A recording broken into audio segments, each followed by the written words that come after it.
안녕하세요. 수민호입니다. 정경심의 범죄를 알아보자. 공소장을 통해서 제 4부 시작하도록 하겠습니다. 증거인멸 위조 및 은닉교사 혐의가 있는데요. 후보자 지명, 조국의 이제 장관 후보자 지명 이후 각종 의혹 제기 및 피고인의 대응, 정경심의 대응 관련한 내용입니다. 2019년 8월 초순경 조국이 법무부 장관 후보자로 내정된 후 인사청문회 준비 과정에서 뭐 딸의 어떤 부정, 고링크 피 이런 것들이 쭉 이제 드러나고 수사해야 되는가에 여론이 고조되고 또 이제 압수수색이 시작되고 이렇게 되니까 정경심은 위와 같은 의혹들에 관련된 사실을 은폐하고 향후 정경심 등 관련자들에 대해서 이루어질 것으로 예상되는 검찰 수사 등을 대비하기 위해서 코링크 피의 관계자들과 또 정경심의 자산 관리를 도와주던 증권회사 직원 김경록에게 지시해서 형사 범죄의 증거가 될 수 있는 자료들을 인멸 또는 은닉하거나, 인멸은 이제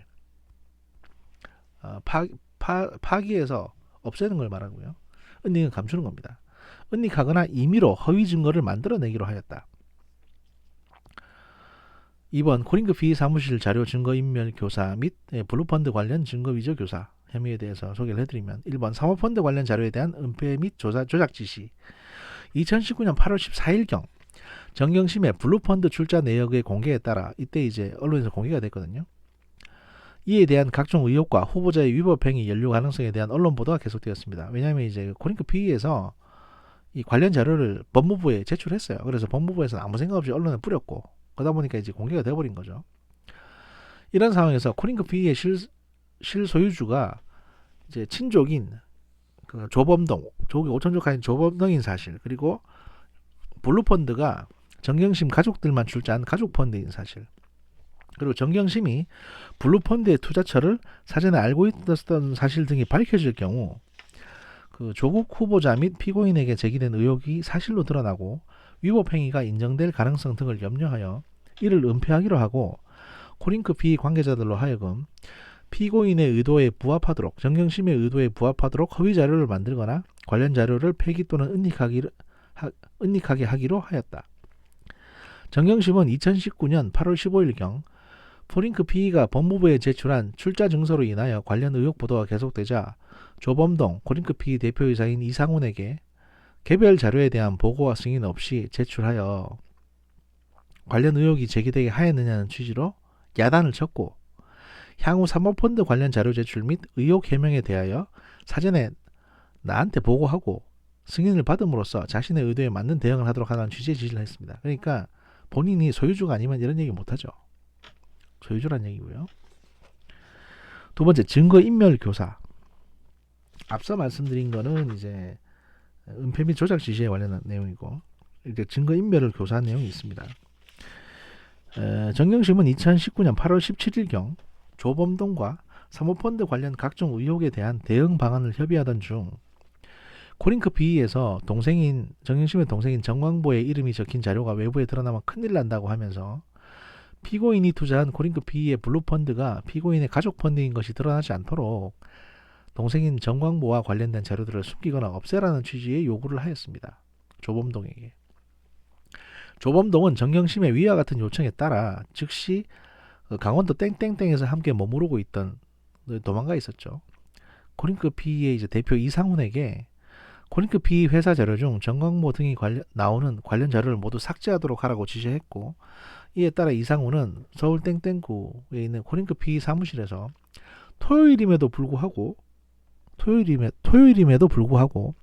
조국 청문회 관련 대응을 위하여 대기하고 있던 코링크 피의 직원인 이 뭐 아무개 3명에게 압수수색이 나올 수 있으니 정광보 등의 이름이 나오는 서류, 파일 등을 모두 삭제하라는 취지의 지시를 하였고, 이 3명은 그와 같은 지시에 따라 그 다른 직원에게도 그와 같은 지시를 전달하는 한편 총 4명이 코링크 피의 사무실에 보관 중이던 피고인과 정광보가 코링크 피의 주주로 기재되어 있는 2016년 9월 27일자 및 2018년 12월 31일자 코링크 피의 주주 명부 초안 등 정광보와 관련된 서류 및 파일 등을 폐기하거나 은닉하기 시작하였습니다. 근데 이걸 검찰에서 어떻게 알았냐? 이 4명의 직원 중에 한 명이 이 자료들을 USB에 따로 백업을 해가지고 나중에 검찰에 제출합니다. 왜냐? 아까 말씀드렸잖아요. 쉬고 싶은데 월급도 많이 안 주면서 토요일까지 나와서 대기하라고 했다가 이렇게 범죄를 증거인멸을 시키니까 무섭기도 하고 또 열도 받지 않습니까? 돈이라도 많이 주고 일을 시켜 먹으면 이런 일이 없을 겁니다. 충성심은 원래 돈으로 사는 겁니다. 에? 밥이나 돈으로 충성심을 사셔야 돼요. 근데 솔직히 솔까 같은 범죄 저지르면서 누구한테는 최저임금에 맞춘 월급을 주고 범죄에 동참하라고 얘기하게 되면 안 듣죠, 당연히. 왜 듣습니까, 그거를? 그리고 본인이 또 살아야 되니까 어떻게 될지 모르니까 이 증거 자료를 백업 USB에 넣어놨다가 요거를 검찰에 낼름. 검찰에서 이제 이 직원들 다 불렀거든요. 왜냐면 참고인 조사해야 되니까. 그래서 이게 누가 봐도 범죄 증거이기 때문에 이걸 파기하게 되면 증거 인멸이 됩니다. 그러면 이 직원 4명은 다 이제 처벌받게 되잖아요. 그래서 그 중에 한 명이 자기가 처벌받지 않고자 USB에 카피를 해놓은 거죠. 그러면 증거 인멸이 아니잖아요. 그죠? 그러니까 증거를 인멸한 게 아니라 이걸 검찰에 전달해 주면 검사는 야 잘했다. 넌 집에 가도 돼. 이렇게 할 거니까. 그렇게 된 겁니다.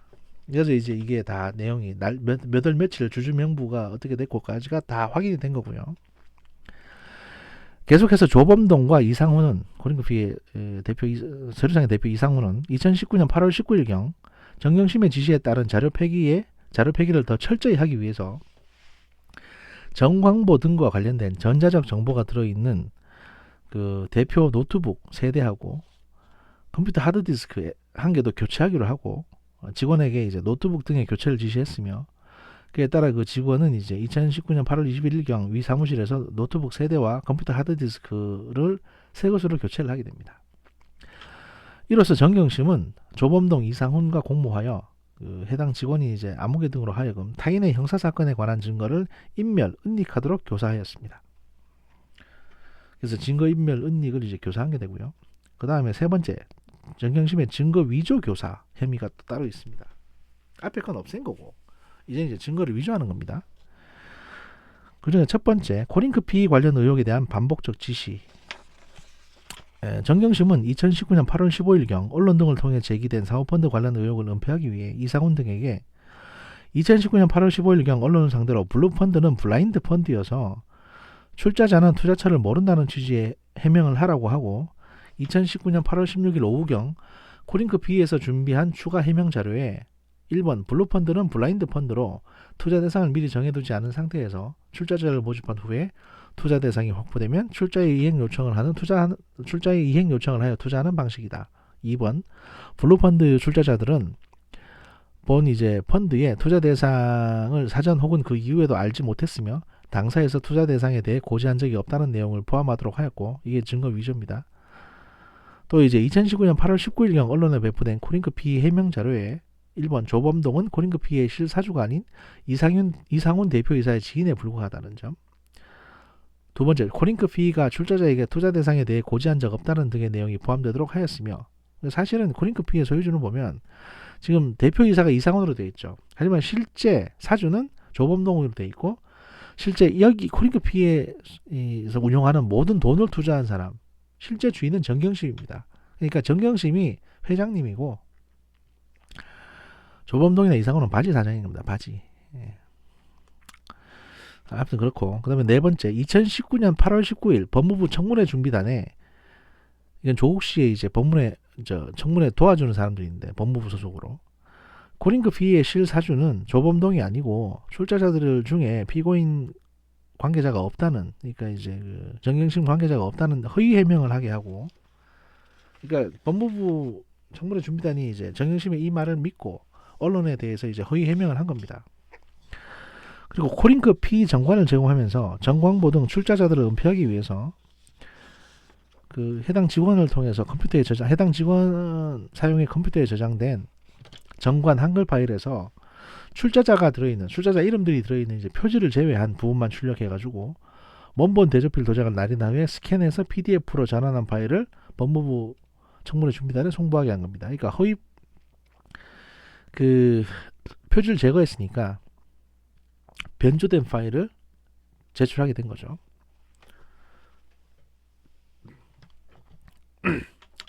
전한 기재와 같이 2019년 8월 17일에서 21일경 사이에 정광모 등과 관련성을 은폐하기 위한 자료 폐기 등의 증거 인멸, 은닉을 하도록 하였다. 이게 이제 범죄 사항이고요. 그다음 또 다른 게 이제 2019년 2분기 펀드 운영 현황 보고서 위조 교사. 이건 뭐 잘 아실 겁니다. 그 조국 씨가 기자 간담회나 이제 청문회 나와가지고 이제 보여주면서 흔들었던 그 펀드 운영 보고서입니다. 의원님, 기자님 보십시오. 여기 펀드 운영 현황 보고서를 보시면 투자자들에게 어디 투자했는지 알려주지 않는다고 적혀 있지 않습니까? 라고 이제 조국이 얘기했던 그건데요. 이걸 위조했다는 겁니다. 정경심의 지시로. 그와 같은 상황에서 2019년 8월 21일 언론에 블루펀드 정관에 따라 고링크피는 펀드 운용 상황을 출자자에게 정기 보고하도록 되어 있어 피고인이 블루펀드의 투자처를 알았을 것이라는 취지의 기사가 나왔고, 이에 따라 법무부 청문회 준비단의 사모펀드 의혹 관련 담당자는 같은 날 오전 11시에 이상훈 대표에게 연락을 해가지고 전관 규정에 따른 투자 보고 자료의 존재 확인 및 제출을 요청하게 됩니다. 그러니까 그냥 주먹구구식으로 대응을 했어요. 뭐냐면 관련 정관에 동생 이름 나오니까 표지 빼고 그냥 보내줘 이랬는데, 언론에서 이제 그 정관을 쭉 훑어보니까 여기에 투자자한테 보고하게 돼 있네? 가 나온 겁니다. 근데 실제로 코링크피는 투자자한테 이 문서를 보내서 보고한 적이 한 번도 없었어요. 왜냐하면 투자자는 정경심 혼자니까. 근데 정관은 그럴듯하게 만들어야 되기 때문에, 표준 정관이니까 정관에는 이제 투자자에게 보고하도록 정기적으로 돼 있는 겁니다. 그래서 이제 법무부에서는 아무 생각 없이 정관을 보니까 투자자한테 문서로 보고하게 돼 있는데 그 문서 좀 보여주세요. 이렇게 연락이 온 거예요. 그러니까 법무부가 지금 오히려 조국이나 정경심을 공격하고 있는 겁니다. 왜냐하면 해명을 해야 되니까 법무부는. 그러니까 뭐 했다며, 뭐 주인 아니라며, 그러면 그거 정관 있다며, 그럼 그거 좀 줘봐, 이렇게 된 겁니다.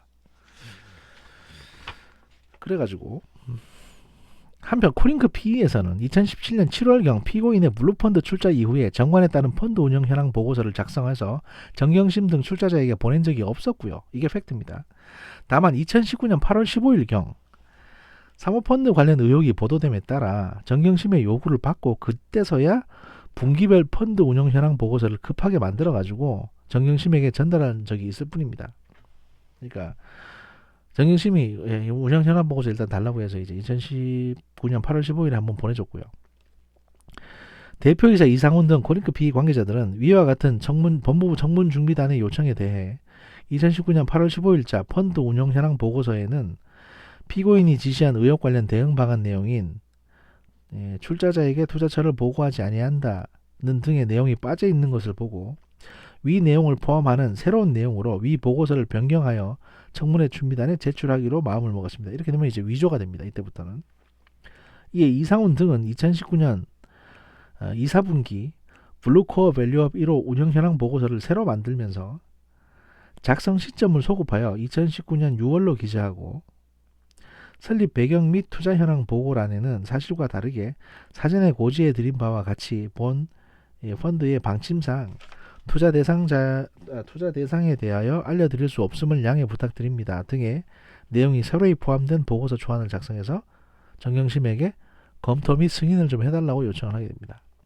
그러니까 이게 투자처에 대해서 아냐 모르냐가 왜 중요하냐 하면, 이거는 블라인드 펀드라서 그 조국인 제가, 민정수석인 제가 뭐 어떤 제 수익의 극대화를 위해서 영향력을 행사하고 싶어도 어디에 투자한지 모르는데 제가 어떻게 영향력을 행사하겠습니까, 의원님? 이렇게 이제 구라를 치려고요.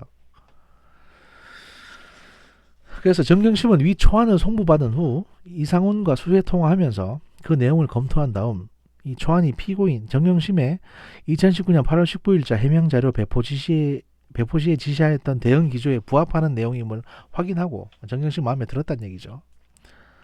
정경심 마음에 들었다는 얘기를 공소장에서는 이렇게 좀 어렵게 써야 됩니다. 부합하는 내용임을 확인하고. 왜냐하면 이 줄 한 줄 두 줄에 따라서 이 사람에 대한 처벌 사항이 달라지거든요.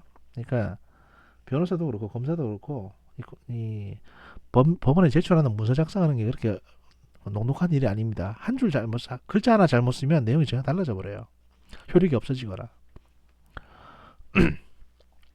그래서 이제 사실 패스한 것도 중요합니다만, 로스쿨 나온 것도 중요합니다만, 실무 경력도 그만큼 중요하고, 또 실무를 많이 했었어도 그 글을 잘 못 쓰는 변호사들이 되게 많습니다. 작문 능력이 떨어지는 애들. 그러니까 설득력이 없는 거죠, 글 자체가. 중언부언하고. 이러면 판사들이 읽어보고 이게 뭐야 이렇게 되거든요. 그럼 재판에 지는 겁니다, 그냥. 아무튼 승인을 하셨고요.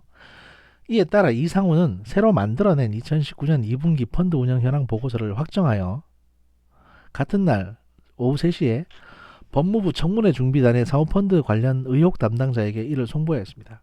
이로써 정경심은 코링크 PE 임직원인 이상훈, 그 다음에 밑에 직원들로 하여금 정경심의 형사사건에 관한 증거를 위조하도록 교사하게 된 것입니다. 그래서 위조 교사 혐의도 포함이 됐고요. 세 번째, 이건 마지막입니다. 이제 다 거의 다 끝났습니다.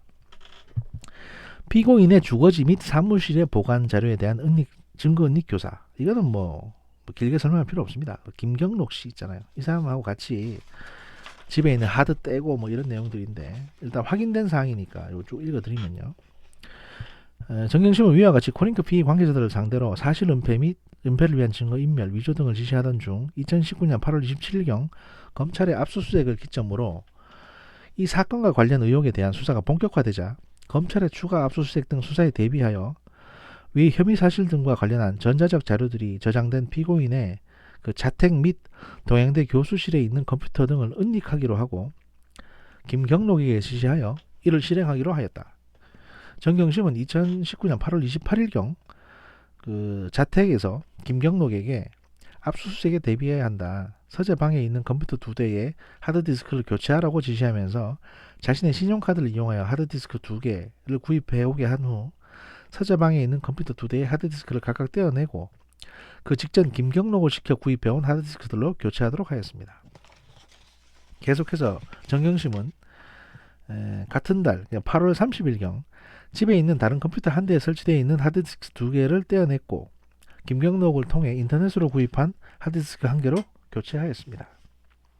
그 후 정경심은 2019년 8월 31일경 동양대 교수실에 있는 컴퓨터 자료를 은닉하기 위해 김경록에게 하드디스크를 가져오라고 한 다음 주거지에 온 김경록에게 서재방 컴퓨터에서 떼어낸 하드디스크 2개 중 1개 및 조원 컴퓨터, 아들 컴퓨터에서 떼어낸 하드디스크 2개 등 총 3개의 하드디스크를 건네주면서 검찰 수사가 끝날 때까지 잘 숨겨 놓으라는 취지로 지시를 했고요.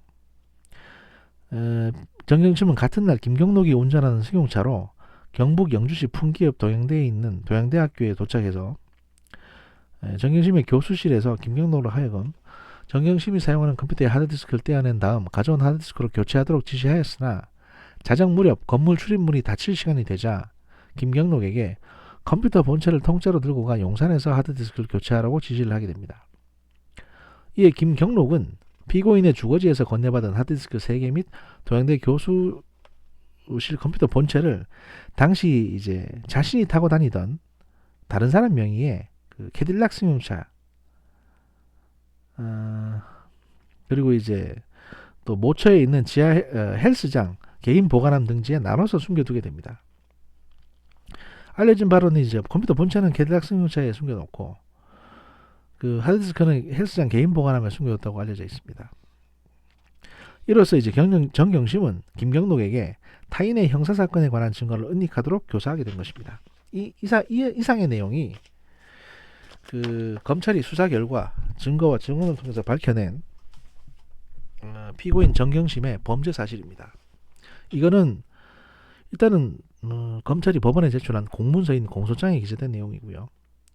알릴레오나 다스베에 대해서 아무리 자기들 뇌피셜을 주장한다고 하더라도 또는 이 사람의 증언이 이렇다 저렇다 하더라도 그들은 수사권이 없는, 강제 수사 권한이 없는 그냥 저기 쩌리들이고, 지금까지 팩트로 인정을 받을 수 있는, 거기에 따라서 이제 법원에서 판단을 받고 이게 문서화되어 있는 사실이라고 인정을 받을 수 있는 내용은 제가 지금 읽어드린 공소장이 답니다.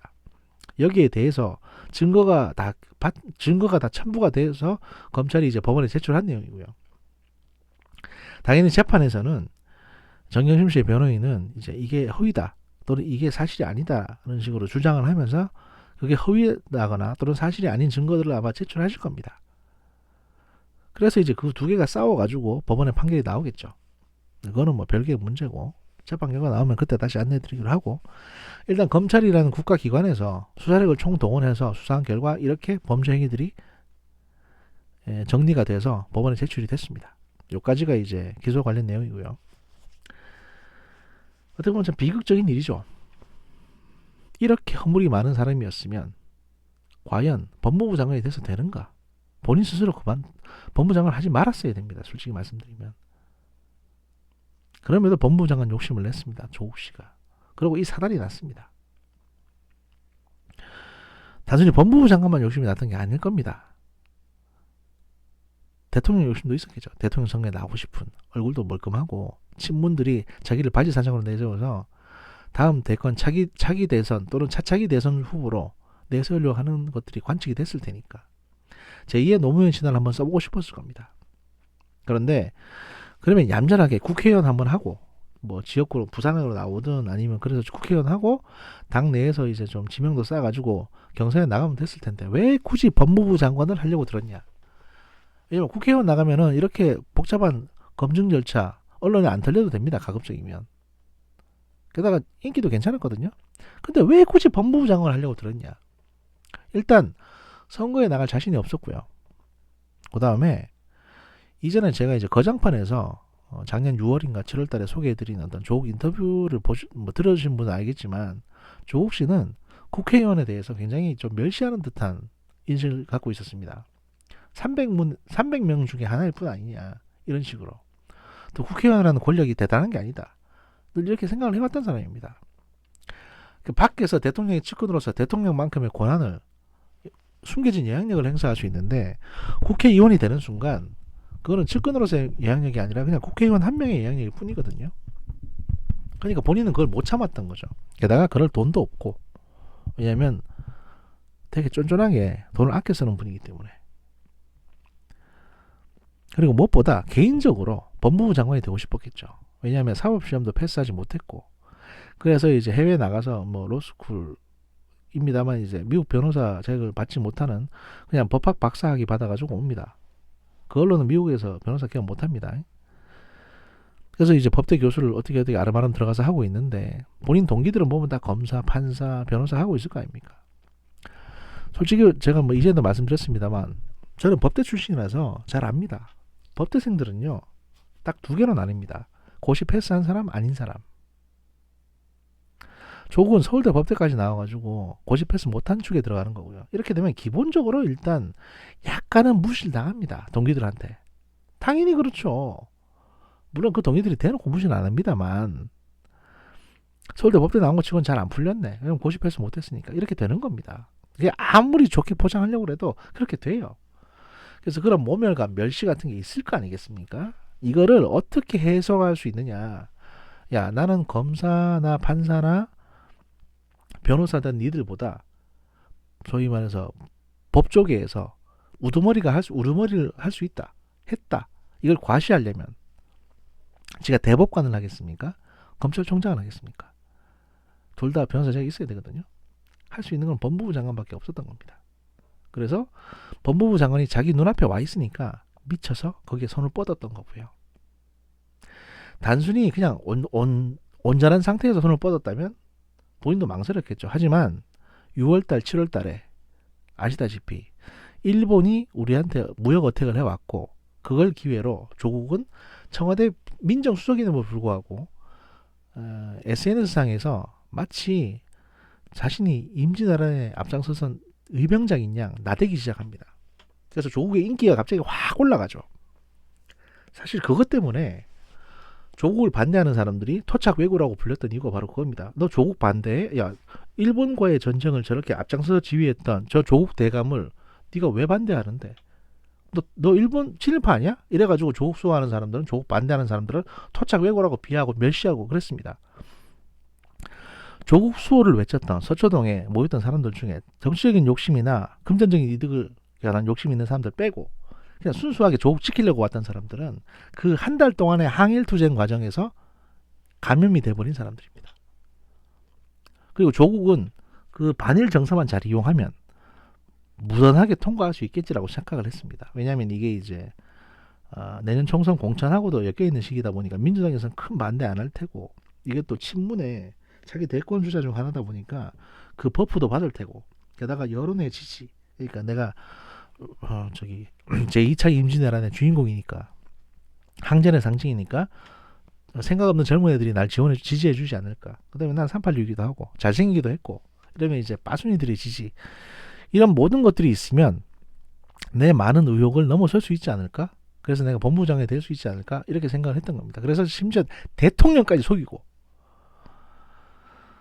법무장관이 되려고 했던 건데, 수사를 30년 동안 해왔던 윤석열이 보기에 야 저거 그냥 법무장관 했다가 나중에 큰일 나겠는데, 이런 생각이 드니까 바로 수사 들어갔고, 처음에 가장 조국 입장에서는 가장 아무것도 아닐 수도 있지만 드러날 경우 가장 치명적인 학사 부정 관련한 동양대 총장 표창장 가지고 처음에 이제 검찰이 언론 플레이를 했던 겁니다.